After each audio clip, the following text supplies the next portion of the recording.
Para todo o planeta, acesse www.lider87fm.com.br. Pra gente foi um privilégio vir à cidade de Laje, porque já tem uma caminhada, né? Então, Laje já tem uma história de formação de professores, já tem uma história de cargos e salários já à frente de outros municípios. E hoje a receptividade dos professores foi muito boa.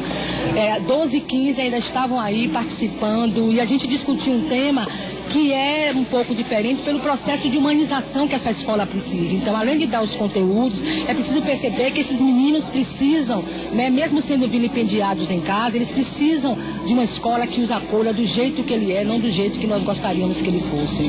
Filho de peixe, peixinho, não é na educação, professora? Não. Princípio, filho de peixe, peixinho é só para elite. Filho de médico, mediquinho. Filho de advogado, advogadozinho. Na classe popular, filho de peixe tem que ser tubarão. Nenhuma mãe lavadeira, como a minha foi, colocou seu filho na escola para ser lavadeirinha. A mãe coloca o filho na escola para ser alguém, como eles dizem pra gente, para ser gente. Então a filha dela, da lavadeira, hoje é uma quase doutora. Muito bem, nós estamos falando aqui com a professora Silvana Ferreira, participando aqui do nosso programa. Eu gostaria que a senhora falasse também, professora, sobre a questão da escola pública. Como a senhora analisa hoje a escola pública em nosso país? Ela precisa, de alguma forma, melhorar a qualidade do ensino, porque a escola pública ela não foi idealizada para a classe popular, era uma minoria de elite branca que frequentava essa escola.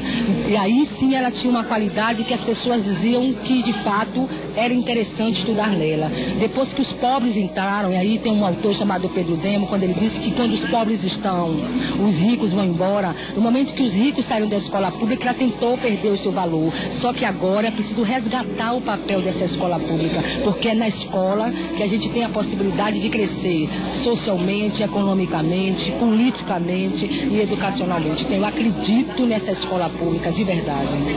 Ainda há discriminação entre a escola pública e a particular, professor? Infelizmente há.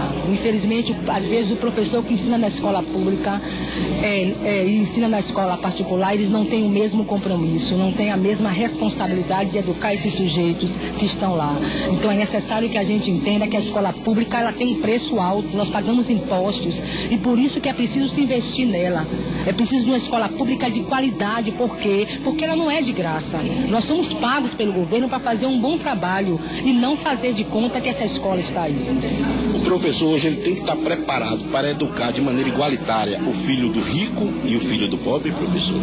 Ele tem que estar preparado para educar. O filho do pobre é diferente do filho do rico, não em termos de intelectual, mas em termos de experiências. Então eu vejo pelo meu filho e por mim. Minha mãe, quando eu fui para a escola, tinha 7 anos de idade e na minha casa não tinha livro, não tinha jornal, não tinha revista, não porque meu pai não quisesse, porque não tinha condições de comprar. Portanto, ao entrar com 7 anos, eu tive dificuldade de ler, mas isso não significa que uma escola boa não me tornasse hoje o que eu sou.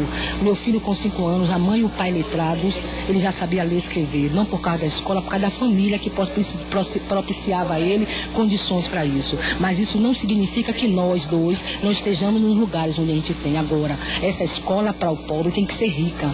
Tem que estar sendo subsidiada de materiais concretos, de livros, de revistas. Por quê? Porque lá em casa não tem. Então, esse aluno ele vai precisar de melhor amparo, mas que ele consegue.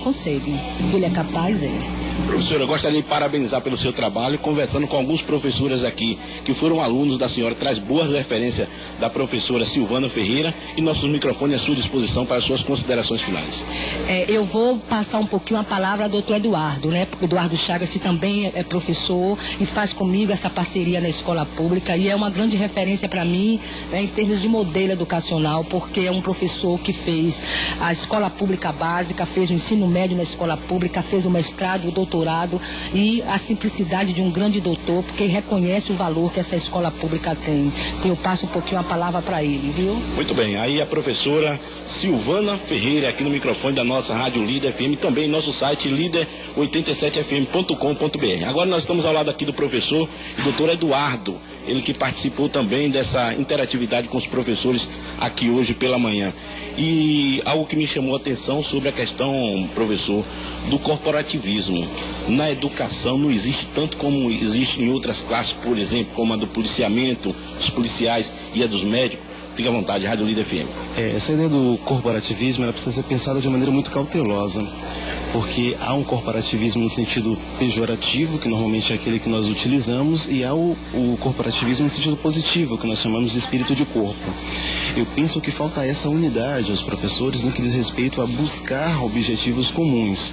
Então, quando nós falamos da ausência do corporativismo, esse corporativismo benéfico, que é capaz de gerar resultados positivos e propiciar, portanto, ganhos significativos para toda a categoria, e quando os professores ganham a educação como um todo.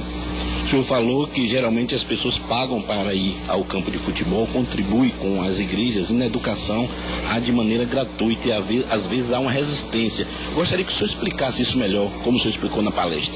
Pois não, nós temos pensado, isso é um objeto de uma pesquisa que eu tenho feito juntamente com a professora Silvana, né, numa investigação sobre esse lugar que é a escola, que tem parecido ser não tão atrativo, né, quanto um campo de futebol ou como uma igreja, porque às vezes o estudante tem uma estrutura fantástica. Nós temos acompanhado diversos municípios do interior e temos percebido que escolas com estruturas muito boas não têm sido tão bem recepcionadas pelos estudantes ou não têm atraído os estudantes para que estejam naquele espaço. Então, esse é um elemento que nós temos que levar em consideração e pensar acerca dele, né? Por que esse espaço, embora tão atrativo, não atrai a atenção dos estudantes? É porque o conhecimento é tão formalizado que não está diretamente relacionado ao contexto desse estudante? É porque os professores têm um afastamento no que diz respeito a esses estudantes? É porque o material didático não está ajustado? Porque para cada realidade nós temos um elemento específico que possa ser pensado. Certamente aquilo que afasta um estudante da escola em Salvador não é o mesmo elemento que afasta um estudante da escola de São Paulo ou de Laje, por exemplo. A sua avaliação em relação aos professores de Laje no requisito prestar atenção no que aqui foi palestrado? Foi gratificante poder ter esse momento juntamente com os professores de Laje, e acho que o simples fato de nós percebermos que os professores permaneceram até 12h10 aqui conosco, ouvindo atentamente aquilo que nós estávamos propondo como objeto de reflexão, somente reitera o interesse na participação e em vislumbrar um futuro melhor para a educação do município e, por conseguinte, do nosso estado. Ok, Rádio Líder FM agradece e parabeniza pelo trabalho aqui feito hoje pela manhã, e o nosso microfone continua à sua disposição. Algo mais que o senhor queira acrescentar, fique à vontade. Somente agradecer a oportunidade que vocês estão nos dando, tanto vocês da rádio quanto as pessoas do município, em especial a Secretaria de Educação. Muito bem, tá aí. Nós ouvimos aí a palavra do professor Dr. Eduardo, aqui no microfone da Rádio Líder FM, também em nosso site líder87fm.com.br.